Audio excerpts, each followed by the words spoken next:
மரங்களிலும் வானிலும் இயற்கையின் இரு வித்தியாசமான அதிசய உயிரினங்களை பற்றி பார்க்கலாம் வாங்க.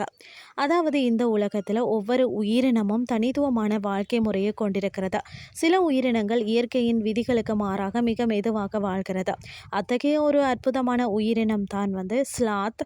மரங்களில் தொங்கிக் கொண்டு மிகவும் மெதுவாக நகர்ந்து அமைதியாக வாழும் இந்த உயிரினம் தான் இயற்கையின் பொறுமையை நமக்கு எடுத்து காட்டுகிறது. ஸ்லாத் என்பது தென் அமெரிக்கா மற்றது மத்திய அமெரிக்காவின் அடர்ந்த மலைக்காடுகளில் வாழும் ஒரு மரவாழ் பாலூட்டியாகும். இது பெரும்பாலும் பார்த்தீங்கன்னா மரங்கள்லேயே வாழ்கிறது. தரையில் அரிதாகவே இறங்கும். உடல் அமைப்பு பார்த்தீங்கன்னா ஸ்லாத் உடலில் நீளமான கை கால் வளைந்த கூர்மையான நகங்கள் அடர்த்தியான முடி இவை அனைத்தும் மரங்களில் தொங்கிக் கொண்டு வாழ உதவுகிறது. அதன் நகங்கள் கோல் போல வளைந்திருக்கிறதால அது கிளைகளை வலுவாக பிடித்து கொள்ள முடிகிறதா.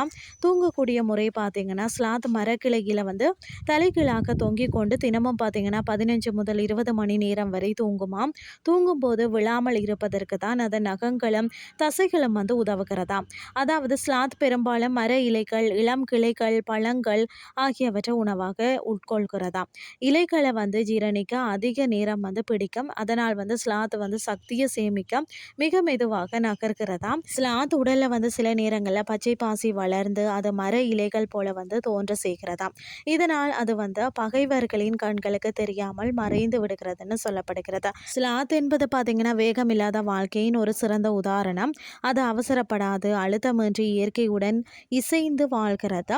இன்றைய அவசரமான உலகத்தில் பார்த்தீங்கன்னா ஸ்லாத் நமக்கு சொல்லும் செய்தி ஒன்றுதாங்க.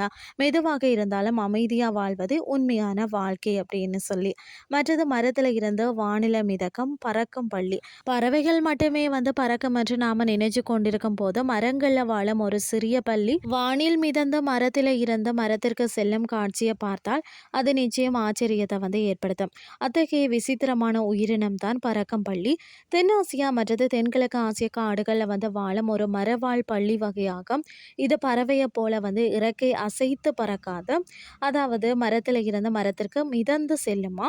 உடலமைப்பு பார்த்தீங்கன்னா பறக்கக்கூடிய பள்ளியின் உடல்ல இருபுறங்களையும் தோல் மடல்கள் நீளமான விலா எலும்புகள் இலகுவான உடல் அமைப்பு. இந்த தோல் மடல்கள் விரிந்தால்தான் சிறிய விமான இறக்குகள் போல மாறி காற்றில் மிதக்க உதவுகிறதா.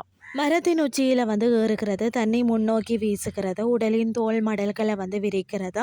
காற்றின் உதவியுடன் பார்த்தீங்கன்னா 20 தொடக்கம் 30 மீட்டர் வரை மிதந்து செல்லும். இறங்கும் போது வாளை பயன்படுத்தி திசையை கட்டுப்படுத்துகிறதா. உணவு பழக்கம் பார்த்தீங்கன்னா பறக்கக்கூடிய பள்ளி சிறிய பூச்சிகள் எறும்புகள் வண்டுகள் ஆகியவற்றை உணவாக உட்கொள்கிறதா. பயன்கள் பார்த்தீங்கன்னா பறப்பதன் மூலம் தரையில இறங்காமல் உணவு தேட பகைவர்களிடம் இருந்து தப்பிக்க சக்தியை சேமிக்க முடியும்.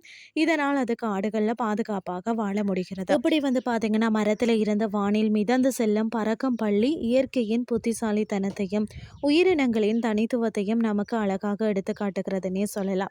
இன்றைய கிறிஸ்டி உங்களுக்கு பிரயோஜனமாக அமைஞ்சிருக்கும்னு சொல்லி நானும் நம்புறேன். இதே மாதிரி மற்றொரு கிறிஸ்டின் வேலை உங்களை சந்திக்கிறேன். நன்றி.